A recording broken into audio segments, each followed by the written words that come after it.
Alright, so I went to see Rose at Wholesome Roots Farm today, and she sent me home with, I'm not even sure what this container is. It's made out of paper, fiberboard, something, I don't know. Anyhow, this is not the subject matter of this video. These beautiful blue eggs are.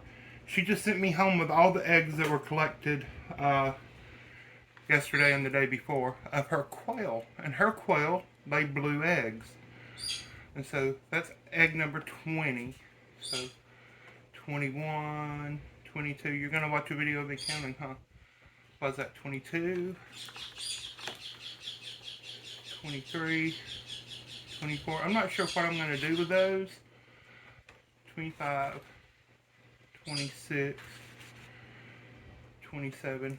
They are beautiful in their own right, and they came out of the pens with the beautiful blue eggs. That was 20. 1, 2, 3, 4, 5, 6, 7, 8, 28. 29. 30. 31. 32. 33. 34. And 35. So what do y'all think I should do with these? That was the one that she said was busted. It's got a boo-boo. You see the boo-boo? So I'm in the kitchen now. I'm just gonna toss that right into the garbage can. Let's see. That one doesn't have any spots. So what was that? 30-ish. So I'm gonna put these into the incubator today. And I don't know about these. I can feed them to the little monkey. I can feed them to the dragon. I can feed them to the monster. Or I can cook them and eat them myself. Make a tiny little fried egg sandwich. Or I can try to hatch them. But in a world where your Coturnix quail can lay blue eggs, why wouldn't you want all of your Coturnix quail to lay blue eggs? Well, the answer is because these beautiful speckled eggs are absolutely beautiful. In a world where all Coturnix quail laid blue eggs, a speckled egg would be of great value. I'm just not sure what I want to do because I don't want to get them mixed up. If these and these hatch on the same day, I want to be able to separate these and these. It would be better if they hatched on separate days. So what I'm going to do is I'm going to wait. I know that I can put these in a different incubator, can't I? I have multiple incubators. I don't know why I'm making this harder than it should be. I'm not sure what I'm going to do with these. I'm going to put these in a different incubator. So these are going to go into the big incubator. But for right now, I want to show you something else. I still haven't put those other eggs in the incubator. Let me reach across here. These are ringneck pheasant eggs. These are all silver pheasant eggs from the last few days. And 2 golden pheasant eggs just from today. And here, something very special has come in the mail. Don't read my address. If y'all show up at my house, please be prepared to clean my bathroom. Okay? I mean, I don't mind visitors, but don't just knock on my door if you see my address. Announce yourself. You know what? Let me hold that. I've got scissors. Don't look at my address. Gosh, I don't know how to use scissors. I went to public school. I don't know how to do things. Okay. Did that? These I ordered from I won an auction on eBay. Timothy Bora put this auction up, this listing of eggs on eBay, and he is at the, I think it's called the Bayou Quail Farm, not Quail Farm, Pheasant Farm, Kelly McMullen's Pheasant Farm in Shreveport, Louisiana, is where these eggs came from. Timothy is the one that shipped them to me. He works there with Kelly. There. Alright, great packing, got foam. Oh, look how cute. Oh, Tim, you did a great job. You did an awesome job. Now, let me get this egg carton out. What do I do? What do I do? They are stuck in there very well. Okay. Bantam chickens. They don't use incubators down at the Bayou Bird Farm. They only use chickens to hatch. Oh, you got eggs everywhere. Eggs are just everywhere, Kim. Okay. Look at that. This is a Mikado pheasant egg. These are not going to go in my incubator. They're going to go under some silky chickens that I have that are broody out in the birdhouse. Gray JungleFowl. These are the Celedon JungleFowl, gray JungleFowl. You know that all domestic chickens are derived from a red JungleFowl. Well, there are other species of JungleFowl. No, we're not talking about the Saipan JungleFowl. Another Mikado. I can't talk. I went to public school. Another gray JungleFowl. There's supposed to be 4 of each. Four each of 3 different kinds of eggs. Another gray JungleFowl. That one's bigger than these. That's okay. My pheasants lay different size eggs too. A Mikado trio. So that egg came from a different set. Trio 2, Trio 1, and Trio 2. So they're unrelated. Alright. And a Mikado pair. So that's 3 different bloodlines. Mikado pair. Okay, so these 2 are siblings. This one's unrelated. That one's unrelated. Those are... Oh, gosh, I'm so excited. And I've got one more of the bantam eggs. Anyhow, they don't use incubators. They use bantams. And Mr. Kelly has been breeding basically his own land race of bantam chickens. They're probably not going to be much to look at, y'all, but they are supposed to be like excellent setters. It is a cross of a mixture of Cochin bantams and silky bantams and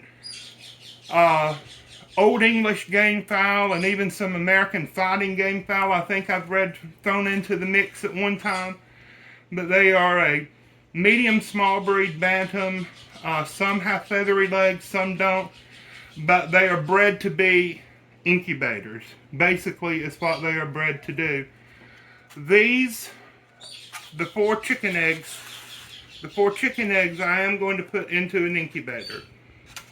And I'm going to give the JungleFowl eggs, because they are closely related to domestic chickens, they take 21 days. So I'm going to give all of these to one silky chicken hen. And I'm going to give... I'm not sure how I'm going to do this. I have 2 others. I have three silky hens sitting on eggs. So I can... Because I need to be able to keep these bloodlines apart. Well, I'll know that if I take these 2 eggs and put them under one silky hen, these are the siblings from the pair. And this is from Trio 1 and Trio 2. If I put these 2 underneath another, and, you know, God willing, they all hatch, I'll know that these 2 are not related. And I can put, if this is a rooster, I can put it with this hen. If this is a rooster, I can put it with this hen. You know, I can figure it out. And push comes to shove, talked to Tim on the phone, and he said that starting in August, they'll start shipping young birds that they've hatched this year. And he can send me, you know, what I need to make up pairs. Oh my gosh, I'm so excited. Let me go get an egg tray, and we're going to put those blue egg silkies into the incubator. Okay, so I've got a lot going on here. And I want to film everything, but I'm out of room. Let's slide the ringneck pheasants down. Let's slide those eggs down. I don't need the scissors anymore. I don't know what I thought I was going to do with a screwdriver. Let's place these here and these here. And y'all don't mind if I move you backwards just a bit. Just like that. Oh, look. That's perfect. Perfect. Oh, my gosh. Okay, y'all. So... these are the eggs that Tim just sent. These are the blue quail eggs that Rose sent. Let me take Tim's box. I'm going to save this. I'm going to send somebody something in that. Let's see what I have. These are pheasant eggs that I have already setting. I had a Sharpie on the table. I had a Sharpie. Where did I put the Sharpie? I need a Sharpie. I know there's a lot of people that say you're not supposed to use a Sharpie, but y'all, I volunteered at the Birmingham Zoo, and they use Sharpies. They use Sharpies at the zoo to mark their Cory bustards and their crested screamers and cassowaries, whatever egg they have. They use Sharpies to mark the eggs, so why wouldn't I use a Sharpie on a chicken egg? It works for them. And I've lost my Sharpie. I'll be right back. Okay, are we still recording? Good. Y'all remember back when we all used to eat white rice, and then we went to brown rice, and then we went to quinoa, and then we went to cauliflower? Well, y'all, I went from sweet tea to unsweet tea to water. And I went from Mountain Dew to Diet Mountain Dew to Diet Coke. And now I'm drinking kombucha. Not a sponsored video at all. I said that to say this. It's hot. It's just late middle of May. We got the air conditioners and fans blasting. I don't know how I'm going to survive this. What is the date? It's the 20th. So let's get these silver pheasant eggs in. It is Saturday the 20th. See? Big end goes up, little end goes down. Got to get these back into the incubator. Y'all know it's okay to let eggs cool off briefly. Mama hen, she doesn't sit on the eggs all day, every day. She would die if she did that. I've actually, God, may they rest in peace. I have had chickens that refuse to get up off the nest. Big old giant, full-size standard coaching mama hens. And they literally starved themselves to death sitting on a clutch of eggs. And it was just terribly sad. That mama chicken gets up off the eggs and she goes and walks around the yard and she eats and she gets something to drink and she takes a big old poop. Could you imagine if she pooped in her nest? And some chickens do that and it's pretty gross and you don't want that to happen. You don't ever want to encourage that. These are those little bitty golden pheasant eggs. Can you see the size difference? This is a silver pheasant egg. This is a golden pheasant egg. Let's see what else I can compare with. Need to put a date on here. These are Spartona chicken eggs. These I bought, shipped these. These were shipped in. You can see Spartonas lay a smaller size egg, about the same size as a silky bantam, but it's still bigger than that red golden pheasant egg. This is the gray JungleFowl egg. It's about the same size as that. I hope that when I'm saying these words that I have remembered to put pictures of these birds up on the screen so that you know what a Mikado pheasant and a gray JungleFowl pheasant looks like. Charles Darwin. I hope the dude's in heaven. I really do. Kind of doubtful. But he hypothesized that all domestic chickens were derived from the red JungleFowl. Because the red JungleFowl looks just like a BB red bantam or a black-breasted red fighting game rooster. You know, like Papa always had on his farm.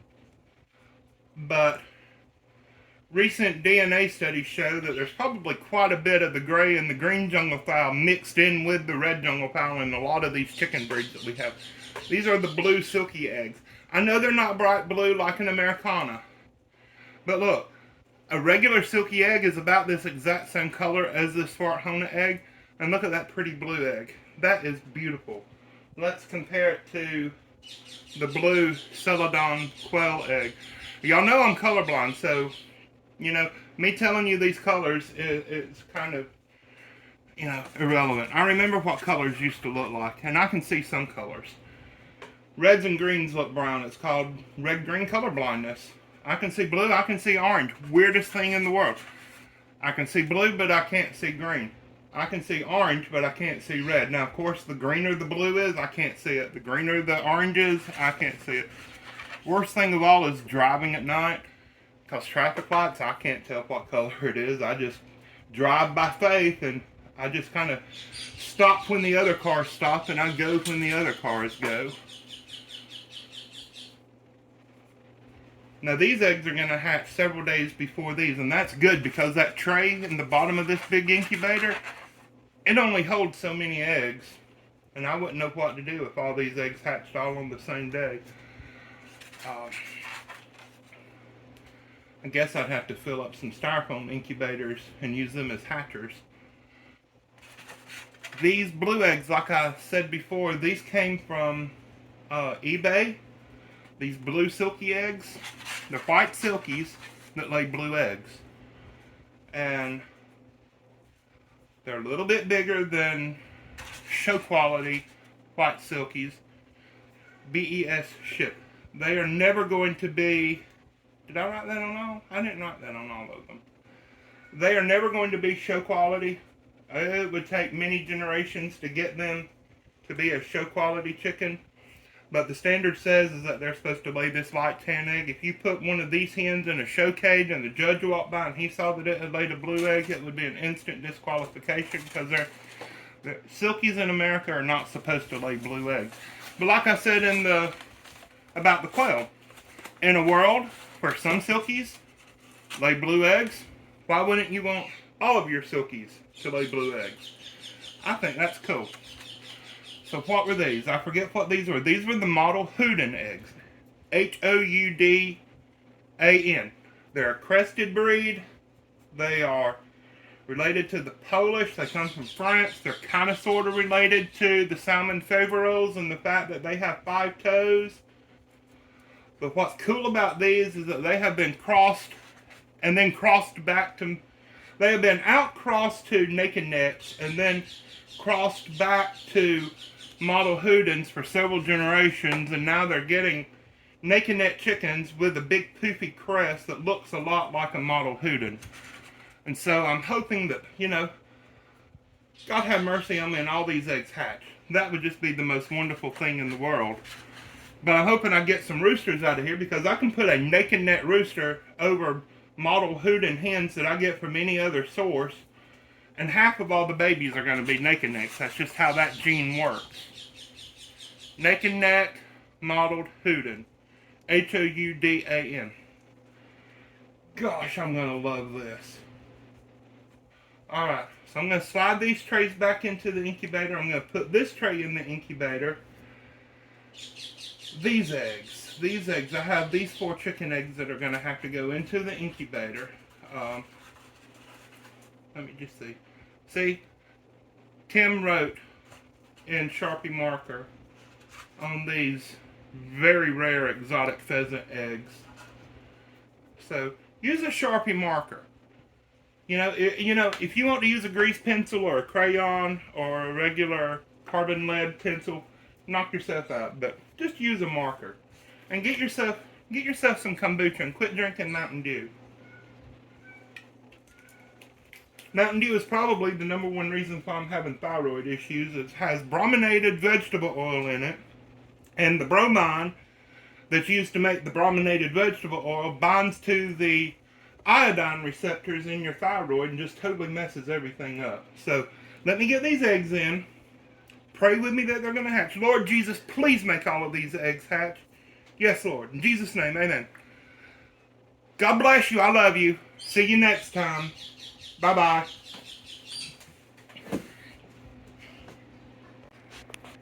Look at that. The Sharpie I was looking toward the whole time was right there underneath that egg tray I put down.